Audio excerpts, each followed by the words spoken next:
G'day ladies and gents, welcome to War Thunder with Mags, and welcome aboard the Cr.42 Falco. Now, since unlocking every aircraft in the War Thunder air tech trees, I've actually been spending a lot of time in the low levels, spading aircraft that I skipped along the way. The Falco is an interesting case, however. This is an aircraft that I've actually already spaded once before. Now, a lot of new players won't know this, but the War Thunder upgrade system and research system used to be much different to the way it is in-game now. When these systems were changed, they weren't changed in the same patch, however, so the upgrade system was the first part that was implemented, then the research system for unlocking aircraft was put in the next patch.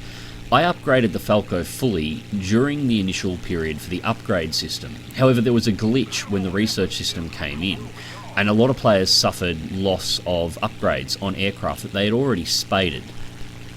Now, in this time, I actually lost many upgrades. Most of them were brought back. However, the Falco was not one of them. It was left in stock format, so I've had to do this spade all over again. However, it's one that I don't mind having to do, because I love this plane. Now, you'll hear from a lot of newer players constant complaints about the Chaikas at low level. That's the I-153 in the Russian line.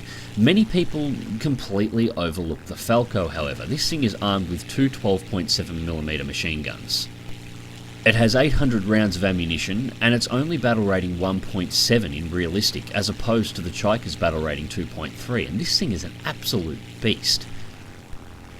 Now, this battle was an interesting fight. The enemy team effectively gave us the win. This was a 11 versus 11 no AI match. The enemy team had a large number of PlayStation players, and I'm not entirely sure exactly what happened, but about a third of the team, all PlayStation players, proceeded to team kill one another within seconds of the match starting. Now, this only left about 8 enemy aircraft left to fight against a full German team. So I've thrown myself straight into the thick of the battle, and I'm going straight for a Hawk first. After my recent encounters and upgrades on this aircraft, I'm aware of how dangerous they can be in skilled hands. And you can see how manoeuvrable the Falco is here. Just completely roll over, fall back on the Hawk's tail. It has no chance to get away here except to try and run. Put more shots into its tail, following the lead. Easily able to keep guns on it through all of its turns. And shoot to fireball. First kill. Took 197 rounds. I still have over 603 remaining. Let's go on the next target. Now, I'm looking at a Hurricane that's approaching in at the moment. However, the Hurricane's playing it smart. He's turned around and he's trying to keep his distance. Now, this is the one thing with the Falco. It's not particularly fast. It's one of the most manoeuvrable aircraft you'll encounter in-game, but speed is not one of its strong points. However, we have a Fury approaching in behind that looks like it's attempting to get in on my tail.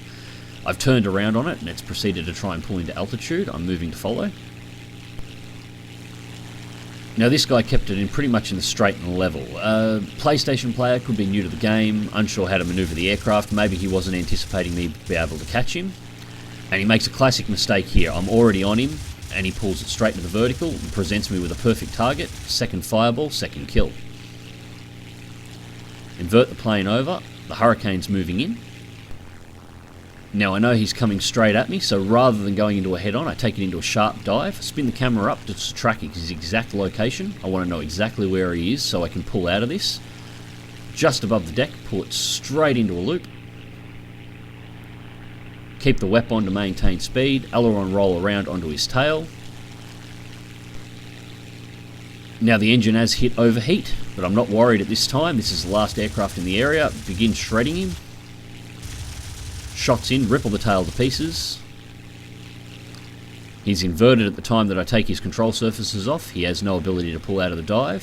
Third kill. Now, it's worth noting through the entirety of that fight that I was alone in that pack of enemy aircraft. The Falco is just so manoeuvrable that it didn't matter. I could turn to face any enemy at any time that I felt like. There was no chance of anybody being able to sneak up on me without me being able to easily manoeuvre the aircraft to face them and outmanoeuvre them. And that was the end of the match.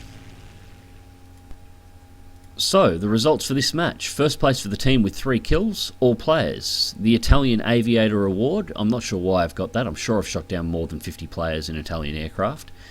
A new camo unlocked, the 4 Combat Service Medal, Final Blow, Terror of the Sky and Bulletproof. 11,384 silver lions, and 2,040 research points, and this was the Spade on the Falco regained. And a good little furball. It was a shame that, well, I'm not sure entirely what triggered off the enemy team's PlayStation players to begin massacring one another on takeoff, but that was a little disappointing. It could have been a much better match, but the fight itself was very, very, very good. And again, you can see the capabilities of the Falco. I'm not entirely sure why players don't use this thing more often. It is lethal when used correctly. It'll easily outmaneuver Chikers. They can outrun it, but only just. They've got about 20 kilometers an hour higher speed. The Falco is more maneuverable, and 4 7.7mm machine guns versus 250 caliber machine guns, firepower is about level.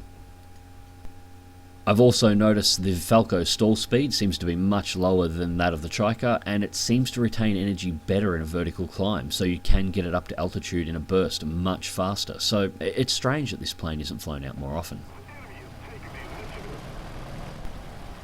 So next up we have the Messerschmitt Bf-109 F-1, and this is another little plane that I don't see as often as you think you would. First up, it has an awesome little cockpit with the ammunition gauges sitting right next to the targeting reticle. Its armament's a 20mm MGFF mounted down the prop hub with 60 rounds of ammunition, and 2 7.92mm machine guns, again mounted in the cowling, so centerline axis with 1,000 rounds of ammunition. Now, how does this plane fly? Well, it looks more like an F-Series 109, but it reminds me so much of flying the E1. It's faster and has a higher climb rate, but it has that E1 maneuverability. Like, the aircraft is much lighter than you would expect it to be. Now, that 60 round ammunition load on the MGFF is rather anemic. You really do need to watch your shots with this, and the MGFF is not the best 20mm cannon the Germans get access to. That title goes to the MG151. However, if you get this thing in nice and close, it is lethal. And the extremely lightweight and high performance of the aircraft means you can get it in close. Now, I've just spotted a Typhoon at the distance. It's 4Ks out and I'm closing in. It's just cruising around looking for a fight. There's nothing else particularly close in the area. Now, I didn't end up spading this plane in the past, mainly because it was put into the tree long after I'd passed out of the Era 1, Era 2 region in Germany. At the time this was put in, I was grinding ME262s. At the time, I simply wasn't willing to go back and complete the Spade, and honestly, I'm glad I didn't. It's given me an opportunity now to go back and play with these planes with much more experience, and just being able to relax. Grinding jets can be a little monotonous, and it can be a little stressful too. The ultra high repair costs on jets, they really can get you down if you're having a bad day. Being able to go back and fly some of these aircraft was awesome fun. And it's also amazing when you turn your head back to the old aircraft you had, or at least in my case, and realising exactly how many aircraft at low levels that I still had free repairs on, that I never flew. Now, I've dipped the nose here to begin closing in on the Typhoon, and I am well over the enemy airspace now. I'm damn near on top of their base. I've crossed the entire length of the Sicily map. I'm checking my tail a lot. The sun's directly behind me, and being so close over enemy lines, it's likely the enemy aircraft are now behind me as well. So I just want to make sure that nothing's about to try and jump me. So I'm now within gun range of the Typhoon, begin my first shot, take the wings straight off in a single burst. Instant execution. And that was an Era 3 Typhoon, so that's my Balancer award secured with my first burst. Now I've got to find the rest of the enemy team. Now, I don't want to surrender the altitude advantage I've gained. I've gone to wet because I'm trying to cross back into the centre of the map. It's unlikely that there'll be any more enemy aircraft in this area. It's more likely that they'll be in the midfield somewhere. And I'm watching the bottom right hand side of the screen, and second aircraft has given itself away. Now, the AI behind me is not the one I'm talking about.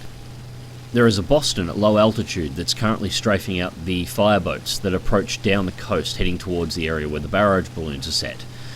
I'm beginning to head in that direction. Now, I'm going to put the plane into a gentle dive. I don't want to give up too much altitude. It's more to allow for more effective spotting. At 11,000 feet, I'll have trouble seeing planes that are directly below me if they're right on the deck, if they're cutting the grass. I want to spot any fighters on the way in. I will kill the Boston if nothing else presents itself before then, but fighters, as always, are primary targets when you are a fighter. Just keeping a watchful eye for dots at the moment. Nothing, I can't seem to see his current location, and nothing else seems to be presenting itself beneath me at the moment. So now I'm giving up the altitude advantage a bit. I'm dropping down faster. I have to try and spot this Boston and eliminate it. Nothing else is presented, and at the moment I'm wasting time and I'm not getting kills. And there he is, flashed off to the right. So I begin my turn. Now, this guy was smart. He spotted me approaching in. He immediately turns away and heads for the barrage balloons. Now, this isn't a bad tactic. If you're a good enough pilot to get through the barrage balloons guide wires yourself, this is a very, very effective way of being able to avoid enemy aircraft. The amount of times I've seen planes move in trying to kill targets flying through those balloons, and they're so target fixated that they don't see the guide wires and they end up taking their planes out on the barrage balloons. You'd be amazed at how often it happens. So I made my first pass, took the plane into the vertical to arrest my speed, and then reinitiated a dive. The Boston is deep into the barrage balloon wires now. I'm watching for them. Moving around the outside to line up the shot. Second kill, kill the pilot, move out, and a third target has presented itself straight away. I have a Spitfire over the base. And these guys were trying to be fairly sneaky. They actually snuck down the far coast on the opposite side of the map and flew in over the top of our base. They were hoping to be able to intercept aircraft that were RTB coming into land. There's a Spitfire Mark 5B, and I believe the second is a Spitfire 2B. I never get a chance to have a look at that second Spitfire too closely. I have a Focke-Wulf 190 A1 down to my lower right who manages to destroy it before I get close enough to identify it. So the two of us are moving back. Now these guys have been lurking around the runway attacking AAA. They have yet to kill any aircraft. Nobody's RTB'd yet, so they haven't managed to get a result out of their camping. I hold the altitude and begin to initiate a dive on the second Spitfire in the flight. The 190 takes it out, so dive down on the first, which is the Spitfire 5. Keep the weapon on an airspeed. I want to close on this thing fast. I'm aware of how manoeuvrable they are. Take the lead. Kill the pilot. And you can see how dangerous this MGFF is with careful aim at perfect range. Now the only aircraft left on the enemy team is this AI. I manoeuvre around to engage it, but the game already classes this as all enemy aircraft lost, so we don't get a chance to destroy it. I do take a good crack at it, however. The AI goes vertical, move to follow, get some shots in on its tail. That's the last of, almost the last of my cannon out. I've got the last round. Pull the plane straight into a stall turn. Throttle right back for the stall. Deploy combat flaps to bring the nose back around to line up. Throttle up, but the match ends. So, the results for this match. First place for the team with 3 kills. Again, all players. Final blow, Terror of the Sky, Bulletproof and Balancer awards. 52,295 Silver Lions, 5,480 research points, and a Spade for the 109 F-1. And again, this is another aircraft I don't understand why I don't see a lot more often in battle. It is a damn good plane. It's fast, it's manoeuvrable, it can engage just about everything it faces effectively. It's got good firepower, you just have to get close to use it effectively. Flying it is, well, for combat range, it's a lot like flying a Zero. You've got to get right on the target, but when you do, pull the triggers and you will just erase whatever you're fighting against. So, that was 2 more Spades added to my collection. I'm getting very close to having completed all Spades for all aircraft in Era 1. Most of Era 2 is already done, minus a couple of bombers. Era 3 is much the same. So, I'm powering through. Era 1 was the area that I missed probably the highest amount of aircraft between that and Era 4. Hopefully it won't take too much longer to get all these done, but I am enjoying flying them through. It's great to jump back into these lower level aircraft and just have a really good time. If you're a higher level player and you've been having a bit of a stress flying around at Era 4, I thoroughly recommend jump back to Era 1 and have a bit of fun. Anyways, ladies and gents, I hope you enjoyed this video. Click like if you do, subscribe if you want to see more. Fly smart, fly safe, and I'll catch you in the skies.